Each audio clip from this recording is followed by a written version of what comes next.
From LinkedIn News, I'm Leah Smart, host of Everyday Better, an award-winning podcast dedicated to personal development. Join me every week for captivating stories and research to find more fulfillment in your work and personal life. Listen to Everyday Better on the LinkedIn Podcast Network, Apple Podcasts, or wherever you get your podcasts.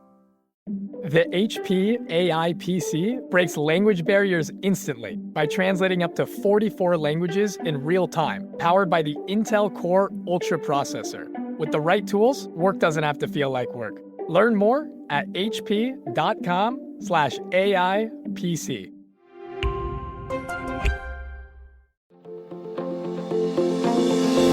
Hello, my friends, and welcome to another exciting episode of Negotiate Anything.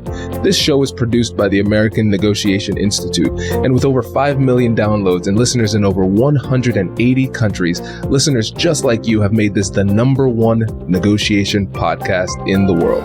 Hi, my name is Kwame Christian, and I am the founder and CEO of the American Negotiation Institute.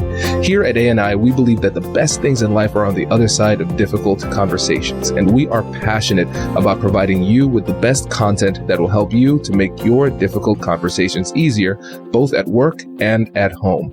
Lastly, I want to remind you that we offer consulting and conduct trainings, both virtually and in person, all around the world. Our focus is in 3 main areas. First, negotiation and conflict resolution. Second, leadership. And lastly, diversity, equity, and inclusion. Check the link in the description below to learn more about how we could work with you and your team. And now, without further ado, let's jump into the interview.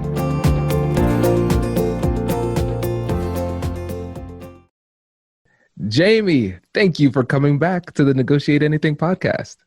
I'm so happy to be here. Yeah, it's great to have you again. So how would you get us started by telling us a little bit about yourself and what you do? So my name is Jamie Lieberman. I am the owner and founder of a law firm called #Legal, and we specialize in working with entrepreneurs, small business owners, particularly in the online space. And I like to think of my clients as creators. So they are often creating something new, doing something different. And so we offer legal services that are a little bit more accessible, don't feel quite as stuffy or scary. And we work with clients in all areas from trademarks and copyright and contracts and privacy. But negotiation is one of my happy places because I really love coaching clients on better negotiation tactics, helping them negotiate, or just negotiating on their behalf. Fantastic. And you teach negotiation too, right? I used to. I was an adjunct professor at Seton Hall Law School, and I taught lawyering and advocacy, legal writing, negotiation, and I loved doing it. It's just my practice got so busy that unfortunately I had to take a pause, but I do workshops and I do go in-house to companies or speak about negotiation a lot. In fact, that's how we met at Podcast Movement. I was giving a talk about negotiation. So it is an area that I love to talk about. Fantastic. Yes, we are excited to have you back. And listeners, you might remember Jamie from an episode in January of 2020, how to manage transitions in tough negotiations, and our sparring session, which is epic. She put me in my place. It was so much fun. So we'll link to that in the description too. And so we're going to kind of speak about a similar topic here. So dealing with hostile negotiators, those tough negotiators. First, sell us on this. Why is this so important to know? I love that you always have me on to talk about the difficult people. I just want to laugh about that. I think it's really important to talk about because when you come across a difficult negotiator, it's really it's like alarming. You know, we have, I think, often not just an emotional reaction, but almost like a physical reaction when someone becomes really hostile and someone becomes very difficult. It becomes personal. So learning how to prep yourself for that and how to handle that and how to maintain a level of calm, I think is one of the most critical, but most difficult skills a negotiator can have. Exactly. No, I agree. And I think we've all fallen victim to a bully here and there, and it's just almost overwhelming. And so I'm excited to get into this because a number of listeners have expressed interest in learning about this. And so that's why we brought in the expert. So the three things we're going to talk about today: first, how to build rapport in these tough negotiations. And second, how to gather and use information strategically for these particular types of negotiations. And then lastly, how to change the game from hostile to collaborative. And now when we talk about building rapport, Jamie, this is interesting because, hey, aren't these jerks? We don't want to build rapport with them. They don't want to be nice. So can you tell us a bit more about rapport building in these tough negotiations? Yeah, this is really about being the better person. Right? We have to step back and remember, particularly in business negotiations, that this is business. And so the minute we stop taking somebody's bullying as personal, it's a lot easier to try to bridge that gap. So I try to remind myself of the motivations behind the person I'm negotiating with. And I try to think to myself, let me give them the benefit of the doubt. Maybe they've had a really bad day. Maybe they had a fight with their child, or, they have an ill relative or something that is causing them added stress. I certainly know that when I'm home with my family and I'm having a stressful day at work, I'm more likely to snap than when I've had a smooth day. So I try to go in with the idea that there is a reason that a person may be a little bit shorter. They actually might have a lot of internal pressures at their job on them around this negotiation. So I think stepping back and instead of snapping to an assumption, a negative assumption, which is very easy to do when someone's saying really rude things or being very difficult, and instead trying to get to the heart of why they're being so difficult, it really helps take the emotional aspect out and helps you kind of bridge that gap to try to understand where that other person is coming from. And also reminding yourself, you're not doing it because you're trying to make this other person feel better or even apologize or allow rude behavior. You're doing it for the end goal, which is to get the deal done in the most painless way possible. So if you continually remind yourself, like, I'm not giving this person a pass. I'm not saying it's okay. Like when my child throws a fit because he's frustrated, I'm not giving him a pass for throwing a fit, but I'm also trying to realize, like, he's frustrated. He may not have the words to tell me why he's frustrated. So I have to maintain the patience. And frankly, it gives me a little bit of pride to be the bigger person. Absolutely. And I love this. And for the listeners, not surprisingly, this reminds me of chess. I'm a chess nerd. 13,000 plus games on chess.com type of nerd. And one of the things I like to do is play timed games. And what you recognize is that you will make mistakes that you otherwise wouldn't make under the pressure of time. And so in these negotiations, we're going to make mistakes under emotional pressure. And the tip that you gave is really powerful because when we stop taking these things personally, it eliminates a little bit or a substantial portion of the emotional duress that we're feeling. Because not only is it that what they're doing is aggressive and it makes us a little bit scared or flustered, but then you take it personally. So is this about me? Is it something that I did? Right? And it makes it so much worse, which makes us more likely to make more mistakes in the future.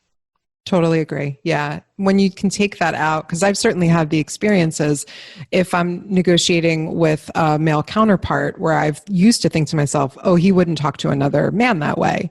And that was really emotional for me. And honestly, oftentimes I was right. And there were those instances because my husband is an attorney and I would talk to him about some of these things that would happen. And I would say, would anyone ever say that to you? And he's like, not even a chance, like not at all. So there's biases that many people have to deal with. And so once I was able to take the emotion out of it, which is painful, and it isn't to say that I shouldn't feel it or be upset about it, but knowing what my end goal is and be able to take away from that and then bridge that gap, it sort of takes the power away from the hostile negotiator. Because if someone's screaming at you and you're just looking at them and being like, please don't yell at me, and maintaining a calm and saying to them, like we did in our last sparring session, if you're not able to stop interrupting me, we're going to need to move this to another time when you can. All of a sudden that person's like, oh, and you suddenly take back that power that you feel like you've lost. Exactly. And let's actually use that last sparring session as an example, because the thing is, when you're dealing with bullies, a lot of times the negotiation tactics that they're using are very simplistic. Yes. Very simplistic. I'm going to bully you. I'm going to put you under pressure. I'm going to make this uncomfortable. And then what we do is that we start making decisions to alleviate the emotional pressure instead of making decisions that are focused on our end goal. And once you recognize, oh, I'm just not going to make a mistake, I'm not going to allow myself to be put in that under that emotional duress, then it becomes really, really simple. Yeah. Yeah. Particularly because I find that the loudest negotiators, the most hostiles, are the ones that when you dig deeper and get information like we're going to talk about, their positions are weak.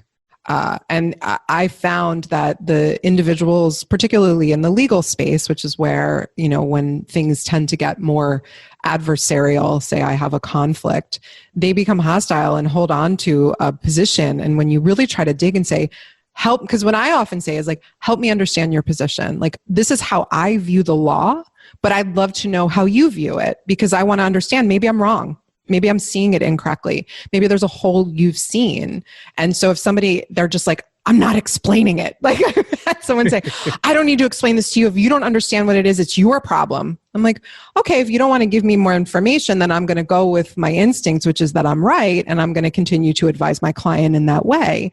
If you want to have a dialogue where we talk about what the law actually says, then I'm happy to do that. But that's when I know they don't have anything. So you're able to take that and dig a little deeper and realize, oh, there is no hole I've missed, which I knew. But even so, I do miss things. I'm human, and I'm open to understanding that maybe there is a little bit in like a dent in the armor I don't realize, or there's a position that the other side is taking for a legitimate purpose. And once I can understand that and really feel confident that there isn't one, then the negotiation sort of changes, because you realize, oh, they're bullying me because they have nothing else. Exactly. Does your company invest in professional development training? If you believe that your team would benefit from a negotiation workshop, all you need to do is go to our website, fill out the workshop request form, and then we'll set up a time to chat. These workshops are completely customizable, and we've done them all around the country. Negotiation and conflict resolution skills are beneficial across all professions, but they're especially useful in procurement, purchasing, sales, sourcing, and contract management.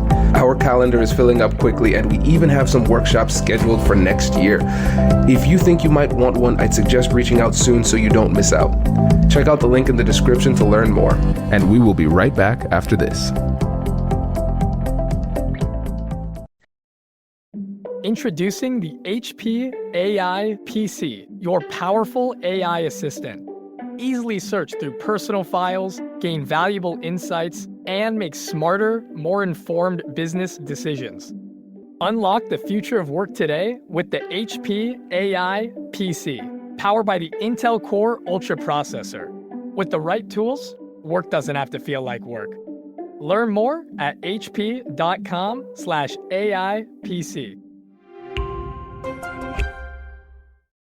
And now let's talk about the rapport, like specifically, because when I think about rapport, I think about the niceties at the beginning of the conversation, building trust, building familiarity, those type of things.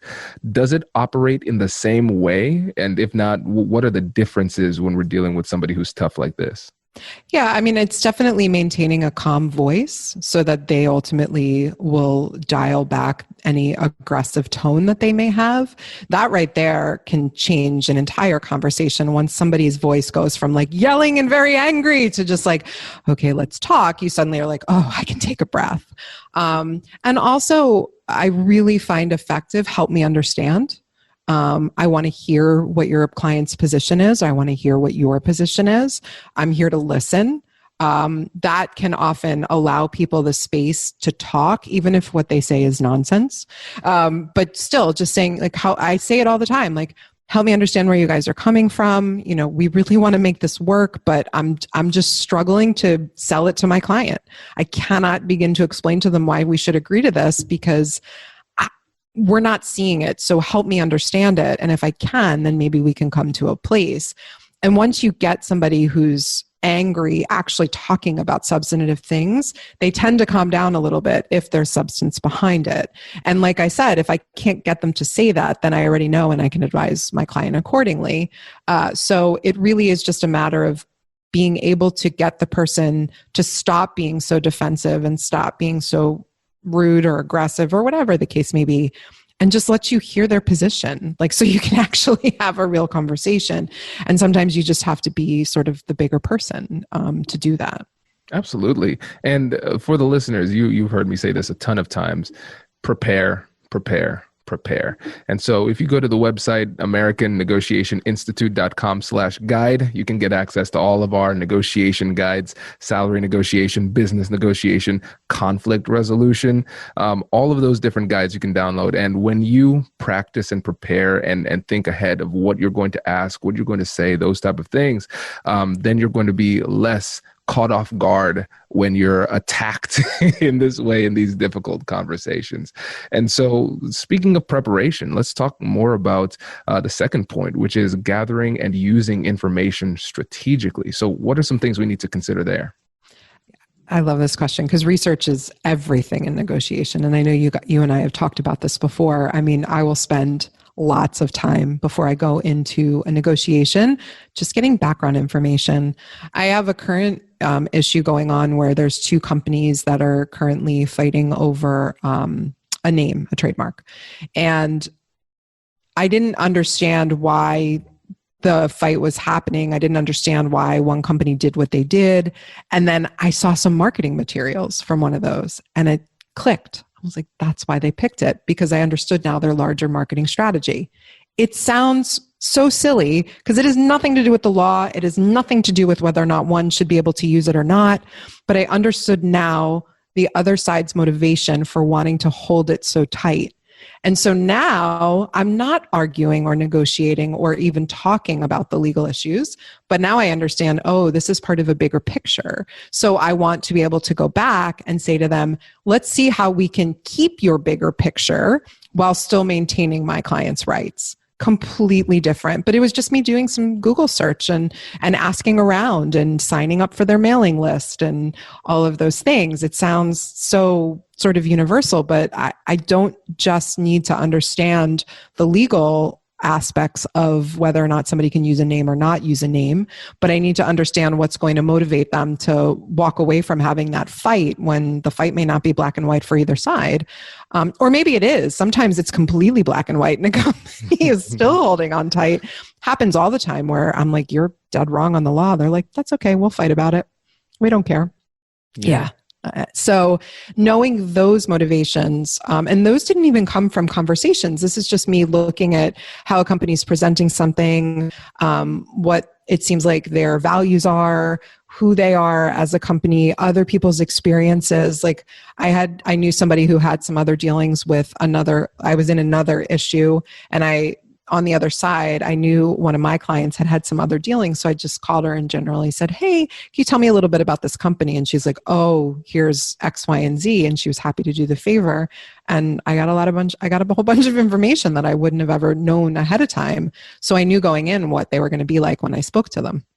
That's great. Yeah. And again, it shows the power of doing your homework, doing your homework. And I think a lot of times as professionals, we get so caught up in the cult of busyness and wearing busyness as a badge of honor, where we talk to our friends and we're like, oh, how busy are you? Oh, I'm so busy. I barely slept last night. It's like, oh, you slept? I didn't even sleep. Oh, then when you say, well, did you prepare for the negotiation? I simply don't have time to prepare. Yeah, you make time. And I suggest people actually calendar it. Put it in your calendar, set a date with yourself, and take the time to do the research, because simply doing the research puts you in a significantly better position to be successful in the negotiation. Yeah, because most likely the other side hasn't. Exactly. And think about this too. Again, let's dig deeper into it, because we often focus so much on the substance. So for us as lawyers, we focus on the law. And then for people in the business world or just day to day, we focus on the facts. We love facts. And that's not enough. We have to take a second and think just psychologically, what is what are they seeing? What do they want? Why do they want it? And dig deeply beneath the surface. And then you can find those types of emotional levers that you can pull in order to really find success in the difficult conversation. Yeah, I think negotiation is all about motivations. It's what a person or a company is looking. It's not the results. It's not the currencies. It's really just what is going to make me feel like I'm valuing what my goals are, where I'm trying to go. And so once you have an understanding of what those goals are, you can work creatively to figure out a way to make both sides feel okay. Sometimes great, sometimes you can't. And I think that's another thing that I'm sure we're going to touch on later is sometimes difficult people are just difficult because they're just not good people. And so knowing when you have to walk away from that, or when, you may not be able to strike a negotiation because sometimes somebody is just so dug in, there's nothing else you can do and you have to think of some creative alternatives. But 9 times out of 10, most people are not that bad. I have to have faith in my fellow human that really our motivations are a little bit different. And so understanding motivations and values and what is going to make that other person feel like they have a win, that's where I think negotiations rise and fall. Absolutely. And I think that's a perfect time to segue into the third point, changing the game from hostility to something that is more collaborative. So let's say we're in a situation where we're up against that classic bully. They're pushing really hard. They're not listening. They're interrupting. In those types of situations, what can we do to begin to change the game? Yeah, I think it's really comes down to maintaining your calm, maintaining your respect, no matter how angry or frustrated you feel, not rising to that level. And sometimes it means shutting down the conversation and saying, look, this isn't productive. I want to have a productive conversation. Do we need to do it at another time? That other time works so well. People are like, no, I don't have another time. I'm very busy. I'm like, well, then pull it together and let's get this done. So I think just really being calm, not rising, not continuing a fight. I made that mistake really early on. I had a situation with a client who had received a cease and desist, and it was baseless. It was pure bullying tactics, and we knew that, and they were really messing with my client for no reason. And I got on the call with the attorney, and he knew it, so he was really awful. And this was one of my biggest lessons. I rose to it. I fought back at him and I snapped back, and we ended up in this screaming match at each other. And then halfway through, I'm like, what? This is not who I am. Like, I can't believe I did this. Like, and I was off my game. It was the same thing, right? The time pressures, like, we're human. We all make mistakes. It happens to every one of us. So if it happens to you, don't be mad about it. Just don't beat yourself up, learn about it. But from that moment, I realized I was the one to stop it. And I'm like, I don't want to do this. This is crazy. I was like, I just really want to get somewhere for our client. So I think we just need to get on the phone at another time. And I will make the commitment to you that I won't raise my voice. So if you can make that same commitment to me, I think that we can move along. And I apologize for the part that I played in that, because I shouldn't have answered you in that way. And the guy was like so taken aback that I just apologized because I was wrong and I was part of it. I mean, he started it, but I finished it. Like, it's, that it helped us a little. He was still very unpleasant to deal with. But at the end of the day, his client ended up dropping it because I think I knew at that point I had to just send a letter that said, hey, you've made it really difficult to communicate, because I knew he had to share it with his client. These are some of the things that lawyers do. And this can also happen if you're dealing with a gatekeeper instead of a decision maker. And the gatekeeper is going to have to pass things along. If you really, truly have a difficult person, sometimes you can almost plead your way through them to get to the right person making the decision. But I did it in a really respectful way.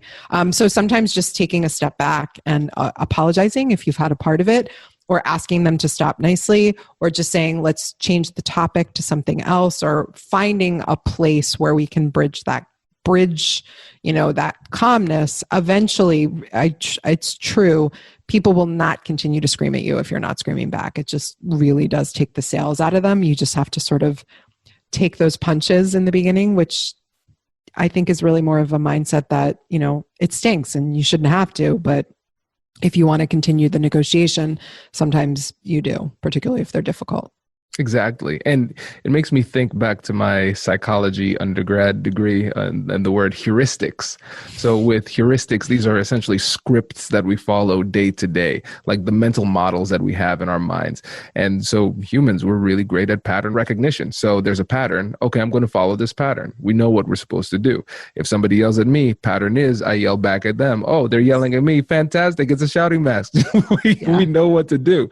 And so what you did, the thing that caught him the most off guard is the fact that you were following that script and you said, oh, changing the game. We're not doing that anymore. And so it's almost like a record scratch where they're like, wait, whoa, that's not the way it's supposed to go. And it makes them stop and think and recalibrate. Yeah. I really think that. And I also think that it's really important that as the person who is always sometimes feeling like being the bigger person, it's okay for you to feel frustrated about that. It's okay. There are days I come home and I'll just be like, man, that was exhausting. Like, I don't want to have to keep doing this. But as negotiators, sometimes that's just part of our jobs. And hopefully, if the more that I do that, the less the people who I'm dealing with maybe will not do it to somebody else. I have to have that hope. But I will say that with some of the more difficult initial conversations, when I have sort of held my ground, stayed really calm, asked people to stop yelling, the subsequent conversations have been a lot easier. And they tend to sort of come in a different way. Their positions may be the same and they may be taking really tough positions. And that's, I think, another thing that we also need to separate. Just because somebody's taking a tough position you don't like doesn't necessarily make them a difficult negotiator. That's just maybe their position. And so there's a difference between someone who's like, I can't give on that. And if you're like, I can't give on that either, that's different than someone who's yelling at you or whatever the case may be. So sometimes there are positions that just, they're non-starters. They're your deal breakers. And that's not necessarily a difficult negotiator. That's someone who can't change that for whatever reason. And so those are two different things as well that I think you also have to remind yourself. When someone comes back and says, that's a position that we just cannot take, that's not personal. That's just business. That's just the way it is. And sometimes that's where it is. I mean, I have clients who license intellectual property, and ownership of the intellectual property is very often the thing we're negotiating the most. And there are some clients who they must be the sole owners of the intellectual property. And they're like, we won't do business if we're not. And so if that's the case, they're not being difficult. That's just their policy. And that's just the way they do things. So we have to find other ways to make up for the fact that that may not be what we want in the deal. And so now we got to make up for it. Either we walk away or we find other things to make that more palatable. That's different. Absolutely. And to the two major points that you made, one of the things that you mentioned earlier was the fact that even though you have to stand your ground early and let people know that this isn't the way that you want to comport yourself and they should adjust as well. It might be tough at the beginning, but then people adjust. And so really what you're doing is you're training people as to how they should treat you. And they're going to keep on encroaching as long as you make it clear that you're not going to defend your territory, your self-respect, how you should be treated as a person. And so there's going to be a bit of a clash there, but you have to stand your ground and advocate for yourself. And then to the other point, when we talk about the difference between somebody being difficult in terms of being hostile, being mean, being aggressive versus saying, I just can't move on that, I think that's a really important distinction to make. And it helps us to be more strategic in the way that we approach people and not, again, take it personally. And really what we have to do in our preparation is be mindful of our BATNA. So best alternative to a negotiated agreement. If I can't get what I need in this conversation with you, what is my alternative? How can I meet my needs? And once you're clearer on that and you can have a clear vision of your survivability in this, where you say, oh, if I can't get a deal with you, I have other options, then it allows you to not take that as so much of a threat because you know that you will still survive because you have other alternatives. Exactly. Yep, I agree. And also, I think that in those instances where, and I'll use my intellectual property ownership as an example, a lot of times I'll go back to my client and say, well, we'll just ask for more money because if they want to truly own your intellectual property, they should pay for it. And my clients are sometimes like, oh, they're never going to pay more money. I was like, just watch.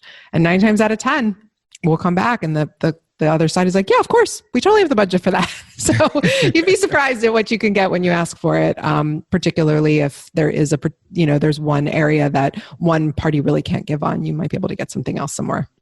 Absolutely. Well, this is fantastic. I always love having you on the show, Jamie. This is great. I know you have some cool things coming up. First of all, make sure you let people know about the podcast, obviously, and then let them know about the courses and how they can get in touch with you for legal work. Yeah. So I also host a podcast called the Fearless Business Podcast, and it's geared towards small business owners and entrepreneurs. And we talk about topics in your business that you are often afraid of or feel intimidating, but shouldn't be. So sometimes we talk about negotiation, but we talk about lots of other things. Sometimes they are legal topics. We talk about sales and marketing. We talk about just all those topics that accounting, nobody wants to talk about that, but you gotta. Things like that. So that's the Fearless Business Podcast. My law firm, again, is #legal, and you can find us at #legal.com. And we have recently launched courses, and our course offerings are called the Unbusiness School, because we try to make our, I love that name. And in the Unbusiness School, we have mini courses for legal foundations. So if you are like, well, what is a trademark, or what is copyright? Why do I even care about it? Or what are some really important clauses in contracts I need to at least know what they are and what they mean? That's what we've created them for, so that you stop being afraid and avoiding legal and know when you need to ask for help or when you can do it yourself. That's fantastic. Jamie, Thank you so much for coming back on the show. We really appreciate it. Thank you. It's always so much fun. Congratulations! You've just joined an elite club. By listening to a full episode, you're now officially on the Negotiate Anything team. So welcome aboard. What most team members do is they subscribe to the podcast because that allows them to automatically get the latest episodes of the show. The best things in life lie on the other side of difficult conversations. Keep learning, keep practicing, and keep getting better. Your relationships will improve, your career will soar, and you'll have the confidence you need to get the most out of these crucial conversations. Again, thank you for joining the team. We're excited to have you, and I will see you in the next episode. I'll catch you later.